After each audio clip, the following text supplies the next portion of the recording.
দেখছো তোমার হাজবেন্ড কিভাবে তাকিয়ে আছে? মনে হচ্ছে তো রাগ করতেছে। আরে না না, রাগ করবে কেন? উনি তো আমাকে এখানে নিয়ে আসলো তোমার সাথে কথা বলার জন্য।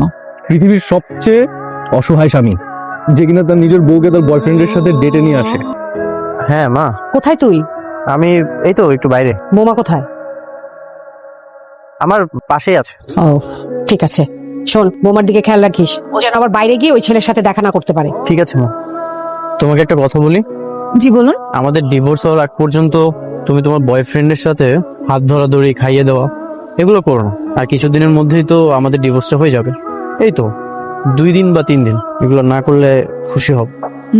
আপনি কি জেলাস? আপনার হিংসা হচ্ছে তাই না? না, এমনি বললাম, ডিভোর্স হয়ে যাওয়ার পরে যা ইচ্ছা করো, কোনো সমস্যা নেই। আম সরি। উনি হচ্ছেন আমার বাবা। আসসালামু আলাইকুম।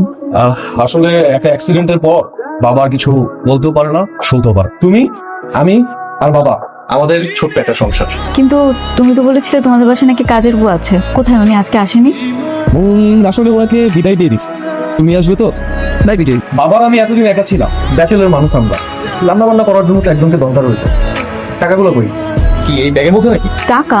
কিসের টাকা? কিসের টাকা? তোমার কাবিনের টাকা। তোমার না 10 লাখ টাকা কাবিন হয়েছিল, এখন তো ডিভোর্স হয়ে গেছে, টাকাগুলো কি দেয় নাই? কি আশ্চর্য, ডিভোর্সটা তো আমি দিয়েছি, তাহলে আমি কেন ওনাদের কাছে টাকা চাইবো?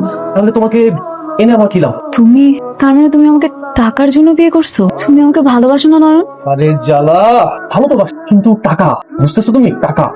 আমার জীবনে আমি অনেক মানুষ দেখেছি, কিন্তু তোর মতো মানুষ দেখিনি, যে নিজের স্ত্রীকে অন্যের হাতে তুলে দিয়ে গর্ববোধ করে। আমি কখন গর্ব করলাম? সে আমার কাছে মুক্তি চেয়ে, আর আমি মুক্তি দিয়ে এসেছি, আর তো কিছু না। এই বজ্জাত মেয়েটা এরকম করবে জানলে কখনোই আমি আমার ছেলের সাথে ওই মেয়ের বিয়ে দিতাম না। রিয়া তো আগেই বলেছিল, তোমরাই গুরুত্ব দাও, দোষ আসলে তোমাদের।